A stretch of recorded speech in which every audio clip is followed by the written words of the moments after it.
থেকে যদি ছেলে সন্তান জন্মগ্রহণ করে তাকে সাথে সাথে মেরে ফেলতে হবে। তারা তাই করতো, শুধুমাত্র একটি সন্তানকে মারতে পারেনি, তিনি ছিলেন মুসা আলাইহিস সালাম। আল্লাহ এভাবে মুসা আলাইহিস সালামকে বড় করেছেন। আদেশ যে কোরআন মাজিদের একবার হুবহু ঘটনা আপনাদেরকে নকল করছি। আদেশ করা হলো, যাও বাক্সে ভরে নদীতে ফেলে চলে আসো। বাক্সে ভরে নদীতে ফেলে দিল। তো স্রোতের গতিতে যেদিকে স্রোত যাচ্ছে সেই দিকে যাওয়ার কথা, সেই দিকে না যে উল্টা দিকে যাচ্ছে। ফেরাউন তার স্ত্রী ওই পানির ধারে, তো বাক্স দেখতে পেয়ে ধরে তুললো। ওইখানে মুসা আলাইহিস সালাম ছোট্ট বাচ্চা। তো ফেরাউন দেখে তো চমকে গেছে, তো মেরে ফেলতে হবে। তার স্ত্রী বলছে না, এখানে মারা যাবে না, আমরা এখানে বাসায় নিজে লালন পালন করবো। মুসা আলাইহিস সালাম লালন পালন লালিত পালিত হয়েছে কার বাড়িতে? ফেরাউনের বাড়িতে। মুসা ফেরাউন নির্দেশ দিয়েছিল যে কোনো মানুষকে, মিশরের কোনো বাচ্চা, কোনো মহিলার পেট থেকে বাচ্চা হলে তাকে জীবিত রাখা যাবে না, মেরে ফেলতে হবে। তাই করতে তারা বেঁচে গেছিল কে? মুসা আলাইহিস সালাম। বাঁচালেন আল্লাহ। বড় হলো কার বাড়িতে? ফেরাউনের বাড়িতে। আমি সংক্ষেপে বলছি, দেখুন ঘটনা কিভাবে। আল্লাহ যদি ইচ্ছা করেন যে অপরাধীর বাড়ি থেকে ইমানদার মানুষ তৈরি করবেন, তিনি পারেন না? ফেরাউনের স্ত্রী জান্নাতি, অথচ ফেরাউন কোথায়? পানিতে ডুবে মারা গেছে। আবার একজন নবীর স্ত্রী জাহান্নামী, লূত আলাইহিস সালামের স্ত্রী কোথায়? জাহান্নামী। নবীর স্ত্রী জাহান্নামী আর জাহান্নামের স্ত্রী জান্নাতে। আল্লাহ চাইলে অনেক কিছু করতে পারেন। তার একটি ঘটনা এটি। মুসা আলাইহিস সালামের জীবনে অনেক ঘটনা। একটা মানুষকে একটা থাপ্পড় দিয়ে মেরে ফেলেছে, একটা অপরাধের কারণে এক থাপ্পড়ই শেষ। তার আরো ঘটনা, মুসা আলাইহিস সালাম তার পরিবার বর্গ নিয়ে হেঁটে যাচ্ছেন, পাহাড়ে চূড়ায় আছেন। তো রাতের আধারে পথ খুঁজে পাচ্ছেন না, যাবেন কিভাবে। তার পরিবার সাথে আছে। আগুনের একটা টুকরা দেখা যাচ্ছে, তা আগুনের টুকরার দিকে, আগুনের দিকে যাচ্ছেন, আবার সরে যাচ্ছে, যাচ্ছেন তো আবার সরে যাচ্ছে। তখন আল্লাহ তাআলা বলছেন যে ইয়া মুসা ফাতলা না আলাইক ইন্নাকা বিল ওয়াদিল মুকাদ্দাসি তুয়া। মুসা, তুমি এখন পবিত্র উপত্যকায় আছো, পবিত্র ভূমিতে আছো, তুমি তোমার পায়ের জুতা খুলে ফেলো, আমি তোমার রব। তিনি ওখানে ওহী প্রাপ্ত হন, তিনি ওখানে 40 লাইলা তিনি সেখানে অবস্থান করেছিলেন, 40 দিন। কতদিন? 40 দিন। তুর পাহাড়ে, যাকে তুরে সাইনা বলা হয় বা তুরে সিনাই বলা হয়, সেখানে তিনি অবস্থান করছিলেন। নিতে গেলেন আগুন, কথা বললেন কে? আল্লাহ। মানে কেমন জানি আওয়াজ শোনা যাচ্ছে, আল্লাহ আল্লাহ কথা বলছেন মুসা আলাইহিস সালামের সাথে। এবার তার আরো একটি ঘটনা, মুসা আলাইহিস সালাম আমার সাথে বাইনা ধরেছেন, আমি তোমাকে দেখতে চাই। তা আল্লাহ বলছেন না, দেখতে হবে না, না দেখতে চাই। তাহলে দেখার ঘটনা একটি আছে, আমরা লম্বা করছি না। মুসা আলাইহিস সালাম কে হত্যা করার জন্য ফেরাউন দলবল নিয়ে যখন প্রস্তুত, তখন আল্লাহ তাআলা আদেশ করলেন, ওহী করলেন, মুসা বের হও। ওয়ালাকাদ আওহাইনা মুসা আন আসরি বিইবাদি ফাদরিব লাহুম তারিকান ফিল বাহরি ইয়াবাসা। আল্লাহ বলেন, তুমি আমার বান্দাদের সাথে নিয়ে বের হও, ওরা ছুটে আসে তোমার দিকে। ফাদরিব লাহুম তারিকা, লাঠির আঘাতে পথ তৈরি করো, ফিল বাহরি ইয়াবাসা, শুকনো পথ। আমরা কোন একটা পুকুরের পানি যদি শেষ দিয়ে শেষ করি, অর্থাৎ তুলে ফেলে শেষ করি, তাহলে ওই পুকুরের তলে অনেকগুলো কাদা থাকবে। কাদাকে শুকাতে আবার সেইখানে অনেক রোদের প্রয়োজন হবে। রোদের আলো, রোদের তাপ পড়ে পড়ে 2-10 দিন যাওয়ার পরে না সেই জায়গাটা শুকনো হবে, শুকাবে। তো ফিল বাহরি ইয়াবাসা, বাহারে আল্লাহ তাআলা শুকনো পথ তৈরির কথা বললেন। পথ তৈরি করবেন কে? আল্লাহ তৈরি করবেন শুকনো পথ। একটি কথা, এই আয়াতে আমরা আবার ফিরে আসবো। ওই আয়াতে আরেকটি আয়াতে যাচ্ছি। দেখুন, বাড়ি থেকে বের হয়েছে, দলবল নিয়ে মুসা আলাইহিস সালাম চলে আসেন। একেবারে পথ দেখা দেখি না, ছুটে যাচ্ছেন সবাই, এসে একেবারে সাগরের সামনে। ফালাম্মা তারাআল জামআনি ক্বালা আসহাবু মুসা ইন্না লামুদরাকুন। ফালাম্মা তারাআল জামআন, তারা দেখলো যে উভয়ে মুখোমুখি একবারে কাছাকাছি, একদল আরেকদলকে দেখতে পাচ্ছে। তো মুসা আলাইহিস সালামের সঙ্গী তারা বলছে, আসহাবু মুসা ইন্না লামুদরাকুন, আমরা তো বন্দি, আমরা শেষ। শত্রুপক্ষ একেবারে আমাদেরকে দেখে ফেলছে, আমাদের নিকটে চলে এসেছে, আমরা শেষ। ক্বালা কাল্লা ইন্না রাব্বি মাইয়া সায়াহদিন। মুসা আলাইহিস সালাম বলছেন, কি বলো তোমরা? এটা কোনোদিন হতে পারে না যে তারা আমাদের শেষ করতে পারে, এটা কোনোদিন হতে পারে না, কোনোদিন নয়। ইন্না মাইয়া রাব্বি সায়াহদিন, আমার রব আমার সাথে আছেন, তিনি আমাকে সঠিক পথ দেখাবেন। فأوحينا إلى موسى أن اضرب بعصاك البحر। এই মুসা আলাইহিস সালাম বলছেন, খুব তাড়াতাড়ি আল্লাহ তাআলা আমাকে একটি মানে পথ দেখাবেন, সঠিক পথ দেখাবেন, পথ বাতলিয়ে দিবেন। এরপরে আল্লাহ তাআলা ওহী করছেন মুসাকে, মুসা আনিদিব বিআসাকাল বাহর, তোমার হাতে যে লাঠি আছে না, ওই লাঠি দিয়ে পানির উপর আঘাত করো, সাগরের উপর আঘাত করো।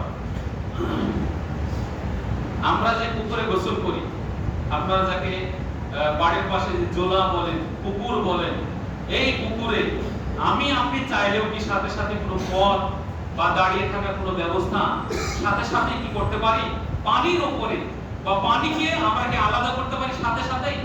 কোনোদিন না, কোনোদিন করতে পারি না। অথচ সাগরের উপরে লাঠির আঘাত করতে বলছেন আল্লাহ তাআলা। ফানফালাকা ফাকানা কুল্লু ফিরকিন কাত-তাউদিল আযীম, লাঠি দিয়ে আঘাত করেছে, আঘাত করার সাথে সাথে কুল্লু ফিরকিন, আলাদা হয়ে গেছে, বিভক্ত হয়ে গেছে পানি, কাত-তাউদিল আযীম, পানি আলাদা হয়ে পাহাড়ের ন্যায় দাঁড়িয়ে গেছে। আযীম নামে একটি শব্দ ব্যবহার করেছেন আল্লাহ।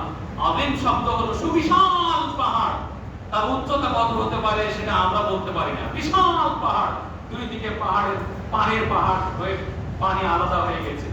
এবার ওই আয়াতে যাচ্ছি, দেখুন আল্লাহ তাআলা বলেন ফাদরিবু লাহুম ফিল বাহরি ইয়াবাসা, লাঠির আঘাত করো, লাঠির আঘাত করে শুকনো পথ তৈরি করো। দেখুন এই আয়াতে বলা হলো যে পানির উপরে লাঠির আঘাত করো, লাঠির আঘাত করার সাথে সাথে পানি দুই ভাগে বিভক্ত হয়ে গেল, মাঝখান দিয়ে পথ তৈরি হয়ে গেল, পানির পাহাড় তৈরি হয়ে গেল। আর এই আয়াতে আল্লাহ বলছেন যে শুকনো পথ তৈরি করো। পথটা শুকনো তৈরি করলেন বলা হলো, কিন্তু পথ তৈরি করলেন কে? আল্লাহ। এরপরে মুসা আলাইহিস সালাম তিনি তার দলবল নিয়ে চলে যাচ্ছেন সাগরের মাঝখান দিয়ে, রাস্তা ওই রাস্তা দিয়ে চলে যাচ্ছেন। ফাআতবাহু ফিরআউন ওয়া কওমা ওয়া জুনুদি, ফিরআউন তার দল মুসা আলাইহিস সালামের দলের পিছু নিয়েছে, ধাওয়া করছে সাগরের মধ্যে ওই রাস্তা দিয়ে। ফিরআউন মনে করছে যে কাজ হয়েছে, ভালো রাস্তা। এইখান থেকে একটা শিক্ষা নিতে হবে। পৃথিবীর কোনো অপরাধী যদি শিক্ষা নিতে চায় তাহলে ফিরআউনের ঘটনা থেকে শিক্ষা নিতে হবে। তাহলে কি ফিরআউন পথ অনুসরণ করছে, যে পথে মুসা আলাইহিস সালাম চলছেন সেই পথ অনুসরণ করছে, তার দল তার সাথে আছে। ফাগাশিয়াহুম মিনাল ইয়ামমি মা গাশিয়াহুম, মুসা আলাইহিস সালাম তার দলকে নিয়ে যখন পার হয়ে গেলেন, ফাগাশিয়াহুম, পানি তাদের দলবলের উপরে, ফিরআউনের উপরে চড়াও হলো। মা গাশিয়াহুম, চড়াও হয়ে তাদেরকে একবারে চুবিয়ে মারলো। চড়াও হলো কে বলে? পানি। পানির একটা ক্ষমতা আছে, পানির একটা শক্তি আছে। অনেক পানি যখন এক জায়গায় হয় তখন পানির গতি, পানির ধাক্কা, পানির শক্তি কোনো পিলার মানে না, কোনো দেয়াল মানে না, কোনো প্রাচীর মানে না, ভেঙে চুরে নিয়ে চলে যায়। যারা নদীর কিনারে, নদীর কাছে গিয়ে দেখেছেন, দেখবেন পানির ধাক্কা এই নদীর কিনারে এসে লাগে আর পাহাড় হয়ে বড় বড় মাটি পানির ভিতরে ঝরে পড়ে। চাঁপাইনবাবগঞ্জে পাগলা নদী নামে একটা নদী আছে, পদ্মা নদী, পাগলা নদী বলা হয়। এক সময়ে মানুষ ওখানে খুব অসহায় অবস্থায় বসবাস করছিল। সেইখানে এমন 8টি বাঁধ দেয়া হয়েছিল, গ্রামের ভিতর থেকে বাঁধ নিয়ে যে নদীর ভিতর পর্যন্ত ঢালাই করে বাঁধা হয়েছিল। এখনো বাঁধগুলো আছে ওখানে। তো 7 এবং 8 নাম্বার বাঁধ ভেঙে গেছে, 6 থেকে 1 নাম্বার বাঁধ পর্যন্ত আছে। একবারে মোটা মোটা ঢালাই করে বাঁধ দেওয়া হয়েছে। তো এত বড় শক্ত প্রাচীর পানির ধাক্কায় ভেঙে যায় কেমন করে? এটা হতে পারে কেমন করে? এই আয়াতের এই বাক্য থেকে শিক্ষা নিতে হবে। পাগলা নদীর ওই বাঁধ ভেঙে গেছে পানির ধাক্কায়। তাহলে ফাওয়াশিয়াহুম মিনাল ইয়ামি মা ওয়াশিয়াহুম, মুসা আলাইহিস সালাম তার দলবল নিয়ে পার হয়ে গেলেন, আর পানি ফেরাউন ও তার দলবলের উপরে চড়াও হলো। চড়াও হলো কে? পানি চড়াও হলো, একেবারে চুবিয়ে মারলো, ডুবিয়ে মারলো। এর শিক্ষণীয় বিষয় হলো এবারে, তাহলে পৃথিবীতে কোন অপরাধী অপরাধ করে মনে করবে যে আমি হজ করেছি আর দান খয়রাত করেছি আর পার পেয়ে গেলাম, বিষয়টি এমন নয়। আজ নয়তো কাল প্রমাণ পাবেই, প্রকাশ হবেই, মানুষ জানবেই। যদি গিয়ে দুনিয়াতে মানুষ না জানে, কিয়ামতের ময়দানে মানুষ জানবে অপরাধের কথা, অপরাধ জানবে। যেই দিন অপরাধ করার পরে যেই দিন ধরা হবে সেই দিন আর ছাড়া হবে না। এই জন্য প্রতিনিয়ত একেবারে নিজেকে নিঃস্ব করে, নিজেকে ছোট করে, নিজেকে অসহায় করে দুনিয়ার ভিতরে, দুনিয়ার বুকে চলাফেরা করতে হবে।